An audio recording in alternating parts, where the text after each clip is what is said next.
गोष्ट आहे राजस्थानच्या पिंटूची. तो स्वभावाने सरळ, गरीब पण इमानदार होता.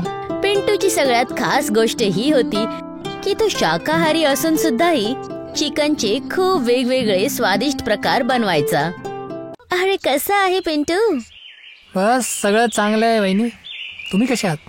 काही नाही, सगळं चालतच आहे. तसं आज रात्री आमच्या टिटूचा वाढदिवस आहे. अरे वा, हे तर एकदम चांगली गोष्ट आहे. माझ्याकडून टिल्लूला खूप खूप शुभकामना द्या वहिनी. हो हो नक्कीच.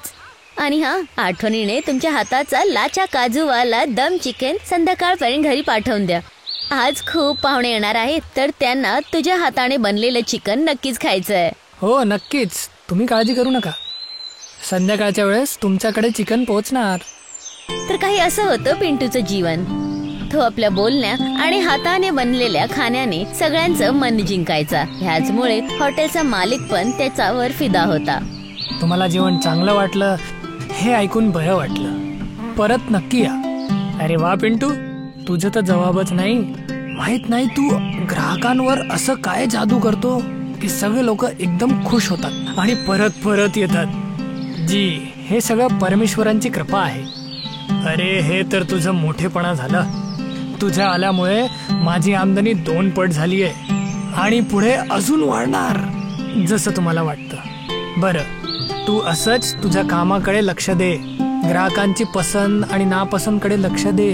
ग्राहक आपला ईश्वर असतो, त्यांना नाराज नको करू.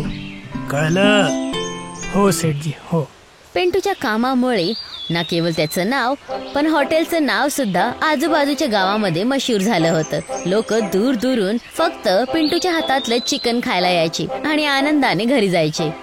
पण दुसऱ्यांच्या आनंदाची काळजी घेणारा पिंटू कायम मनातल्या मनी उदास राहायचा. आणि याच्या मागचं कारण होतं त्याची जुनी जमीन.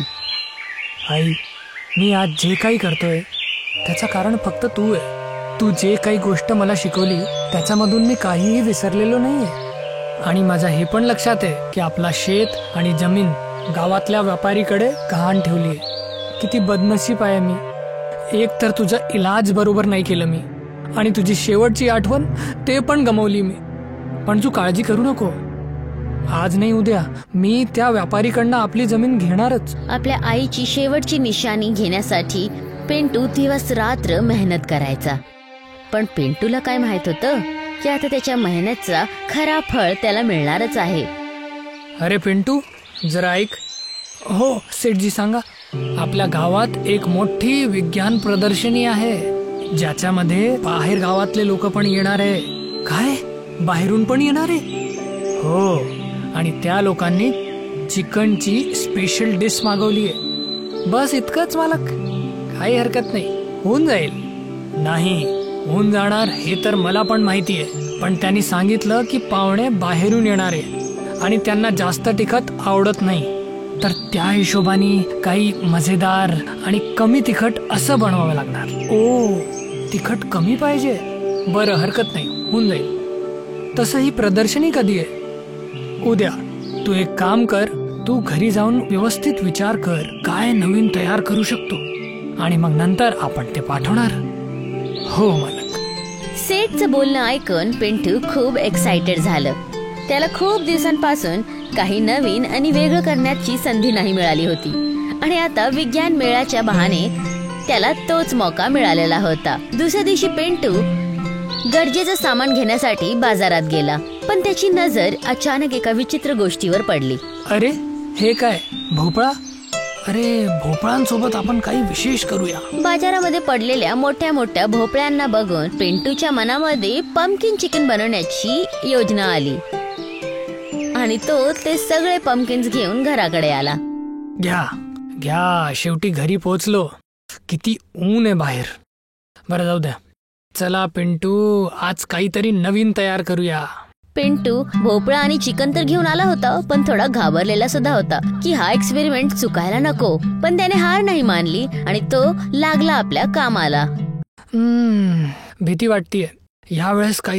यावेळेस काही चांगलंच तयार होऊन जाय हाताने. पहिल्या चिकनला त्याने चांगल्यापैकी धुलं आणि मग खाल मसाल्यांचा जादू त्याच्यावर चालवला.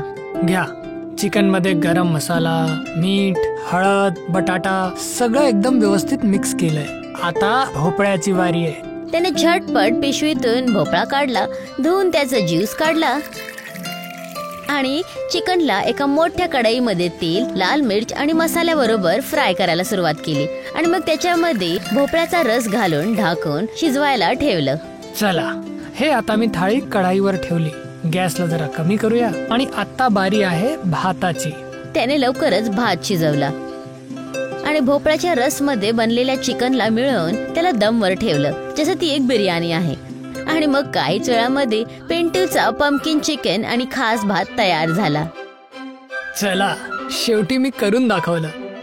मालक मालक, अरे पिंटू, हे इतकी मोठी कढाई घेऊन कुठं येतोय? घरून मालक. शेवटच्या गावातला प्रदर्शनीसाठी माझा भोपळा चिकन तयार आहे. काय? भोपळा चिकन? अरे वा, खूपच छान. मी आता त्याला शेवटच्या गावाला पाठवतो. सेठच्या बोलल्याने पिंटूने त्याला कढाई दिली आणि मग तो आपल्या रोजच्या कामावर लागला.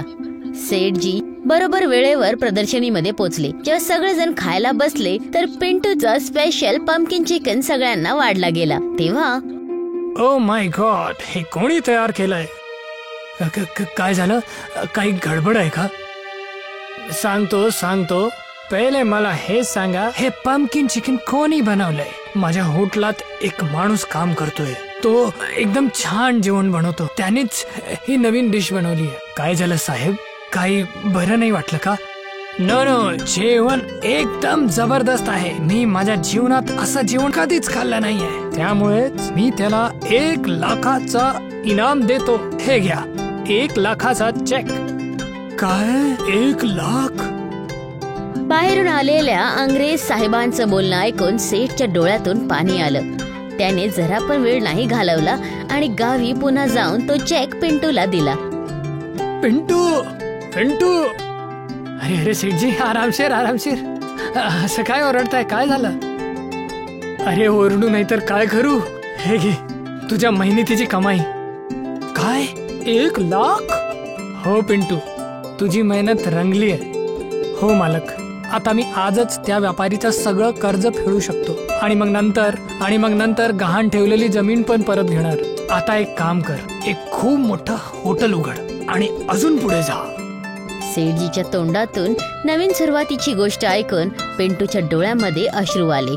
सेठने कायमच पिंटूची मदत केली होती आणि इतकं सगळं झाल्यानंतर पण ते पिंटूला आपल्या बरोबर बांधून ठेवल्याच्या जागी त्याला पुढे वाढण्यासाठी प्रोत्साहन देत होते.